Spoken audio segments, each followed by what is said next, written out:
Hello, my name is Matthias Cavodi. I'd like to welcome guys to my channel. A channel that I haven't decided how I'm going to call yet, but the thing is, I just want to share with you guys my personal comic book collection, talk about superheroes, talk about anything relative to this particular subject, get to practice my English too. And today I just want to share with you guys the first Avengers issue that got me hooked on the superhero team. Avengers Volume 3, issue number 6, came out in 1998. It's part of the Heroes Returns era of Marvel, when it was a real big deal to relaunch a title. Marvel relaunches Avengers, Fantastic Four, Thor, Captain America, Iron Man. I'm not sure if I'm missing any title, but the thing is, Marvel relaunches all of these titles. They're all really solid, at least when they start.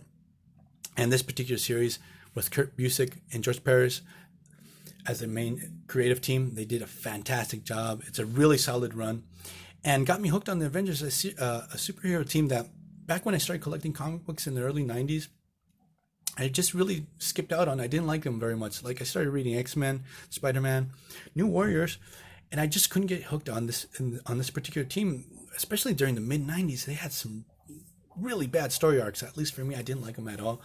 But I got on board. I got this issue. I'm a real sucker when I see these type of covers where you have two superhero teams about to battle it out. Squadron Supreme, for those who are total newbies, they're the equivalent of the Justice League in the Marvel Universe.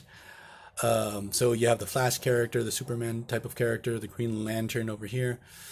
And they have some beef against the Avengers. They accuse them not being the real deal, being imposters. But I'm sort of getting ahead of myself.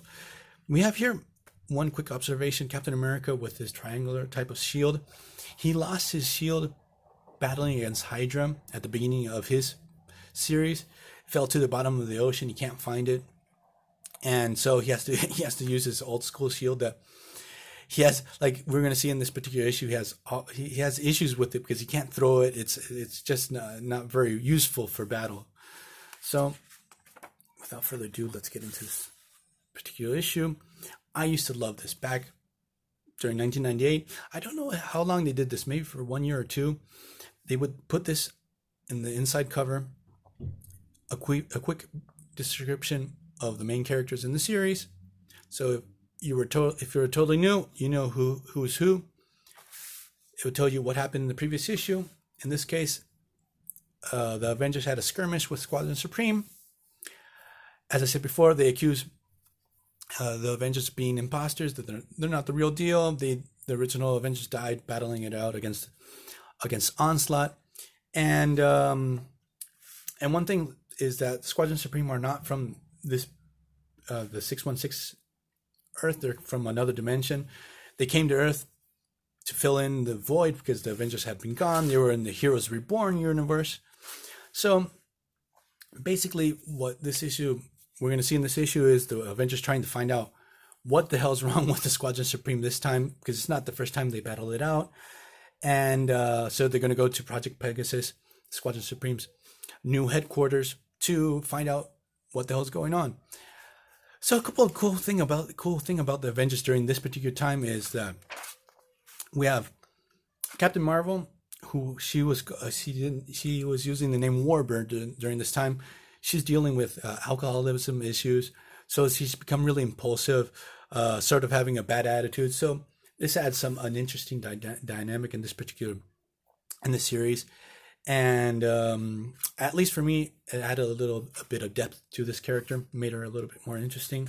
We also have Captain America and Hawkeye having issues. Like Hawkeye really wants to be the field leader of the team. The confrontation between both of these characters is going to lead to Hawkeye leaving the Avengers and joining the Thunderbolts, becoming their leader. And that particular series is fantastic too. I really love the Thunderbolts series. So the thing is, the Avengers go to Project Pegasus. And one thing that I find hilarious is like Captain America is like, okay, Squadron Supreme always fall under mind control of some villain. And which villain is it this time? So they actually have a list of mind controlling supervillains, so I found that to be hilarious. And so the thing is, the Avengers go investigating throughout the base. Obviously, you get this classic superhero battle. The action is pretty fantastic. And one quick thing I that I thought was pretty cool is like Captain America having to deal with his old classic shield that he can't throw it, he can't bounce it off stuff, so he has to find new ways of taking down bad guys. And one thing that I started to realize that I didn't realize that bothered me so much, because I started to read a lot of Avengers during this time. I'm stuck in quarantine here in Argentina, and so I started to reread all of my Avengers stuff. Is that how when Scarlet Witch is on an Avengers team, when they want to resolve the story, she uses her crazy hex powers that are never very well defined, and the story is resolved. And this actually has started to get on my nerves, because I started to notice this a lot. So like she's like a Deus ex machina of the Avengers, and this sort of started this trope here has started to get a little bit on my nerves, because the thing is, she uses her crazy quick hex powers, because the battle was in a stalemate between both of the teams, and the mind control over the Squadron Supreme ceases, and they discover that the bad guy, the mind controlling bad guy behind the team that was controlling the squadron, is this guy called the Corruptor. He's a really, really, really obscure villain. I've only seen him one more time out of this series in New Warriors, I think. And so things are resolved between both of the teams. I find it hilarious that Captain America actually disses Hyperion, saying like, man, this is like the sixth time you've been under mind control. You have to stop this from happening, guys. You have to get really serious about being superheroes. Like here we have Hyperion getting really pissed off. And also Captain America, a sort of scolding Warbird because he's become really impulsive. She leaves the team.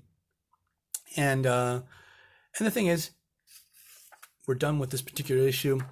This, as I said before, got me hooked on the Avengers. I had a fantastic time with this. And I hope you guys like this video.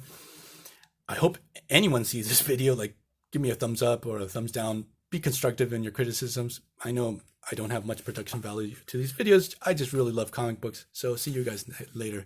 Bye.